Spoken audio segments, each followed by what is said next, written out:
Saúde a igreja com a graça e a paz do Senhor.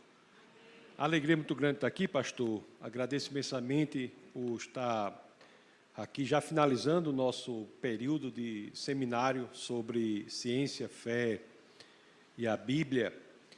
E o que me foi proposto para hoje é que eu falasse meu testemunho. Eu vou fazê-lo, mas antes eu preciso dizer que a experiência do cristianismo é uma experiência, conforme nós vimos até então, que tem por base a razão. Nós vimos isso até aqui.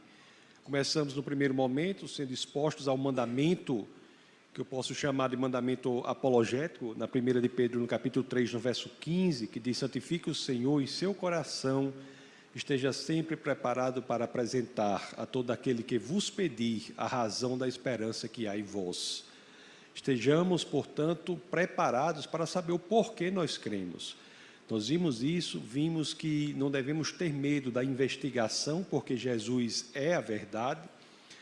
Fiz menção, certamente, ao que ele mesmo diz, segundo o evangelista João, no capítulo 14, no verso 6, quando Jesus diz: eu sou o caminho, a verdade e a vida, ninguém vem ao Pai senão por mim.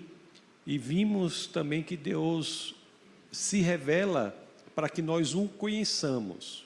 Foi o que vimos lá, tendo por base Deuteronômio 29, quando diz que as coisas encobertas pertencem ao Senhor nosso Deus, mas as reveladas nos pertencem aos nossos filhos, para que cumpramos todas as palavras dessa lei.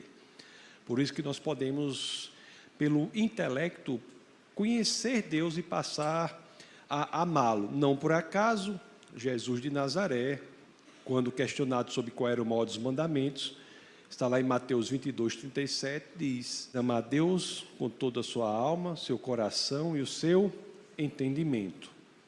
Então nós vimos o poder da razão na experiência cristã, o poder do pensamento na experiência cristã.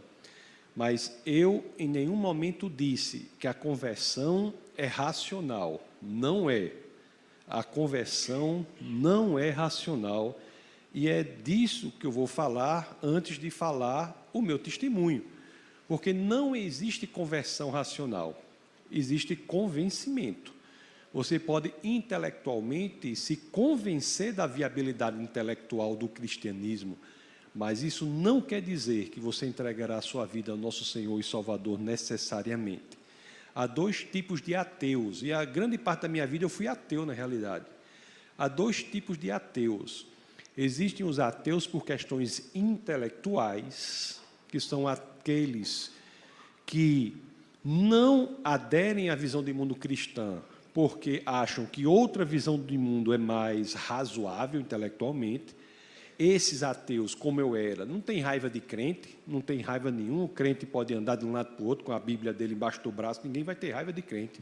Esse é ateu por razões intelectuais. Mas existe um outro tipo de ateísmo, que são os ateus por questão moral. Esses ateus por questão moral são ateus que não são ateus porque não acham que o cristianismo é a verdade.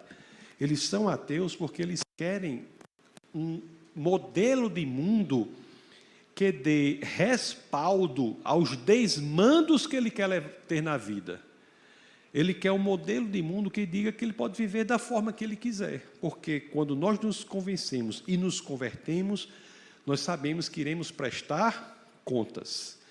Por isso, muitos são ateus, não por questões intelectuais. Você pode morrer, como diz lá no Nordeste, você pode ficar com a boca mole de explicar para ele sobre o cristianismo, mas ele não irá se converter, porque a questão é moral. Ele quer uma visão de mundo que dê vazão aos desmandos que ele quer levar na vida. Esse ateu, ele tem que ser abordado por uma apologética. Apologética é o ramo da teologia que estuda as razões para a fé, inclusive é decorrente daquele texto que eu comecei falando, a 1 de Pedro 3,15, que em grego, onde tem resposta, tem apologia. Daí que vem o termo apologética. Apologética não é uma tradução do grego, é uma transliteração, ou, se você prefere, uma aportuguesação do grego apologia. Então, quanto aos ateus por questão moral, que nós temos a necessidade de uma apologética que eu chamo pastoral. Isso é muito interessante, porque são razões não intelectuais para a fé. E o que é uma apologética pastoral?